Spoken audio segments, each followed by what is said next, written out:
Okey, yang ini dalam pertengahan tanah 260 ekar. Keadaan tanah dia rata. Dan di sana itu adalah jalan utama Bido Sungai. Tanah ni bahagi dua.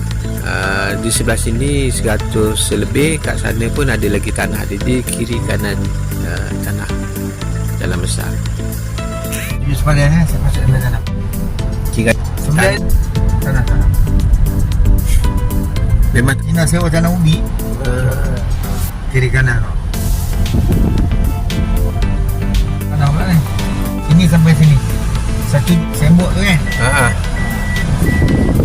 Sekejap boleh. Okey, tuan mula tu tepi. Dia masuk dalam tau. Tepi ni sampai hujung tepi dalam. Yalah. Ini nak buat stesen minyak pun cantik ni. Tepi sampai tu. Ni luas sikit. Masuk luas sikit. Tu kan? 11 hektar. Tengok. Sampai hujung lah tuan. Sini memang sesuai kalau nak buat shop lot. Cantik ni. Tuan pandai dia. Tak adalah pandai tuan. Tak Bagus. saya. Dia. Ada kolam dia tuan Kolam kan. Saya bagi bersih tu bang. Oh kolam ni dalam. Cantik. Buah ikan. Sebab dia sesuai. Ini boleh buat arena cantik tuan. Ada. Nampak bagi pondok. Tak buat pondok. Rumah pondok keliling tu. Memang Masuk boleh. ni tuan semua tepi je. Ya. Tepi sampai ke sana. Sampailah ke apa ni tempat yang terbakar tu.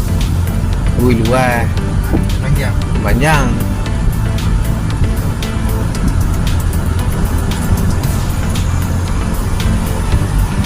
Kolam ni satu je lah kan yang sana. Ni dua.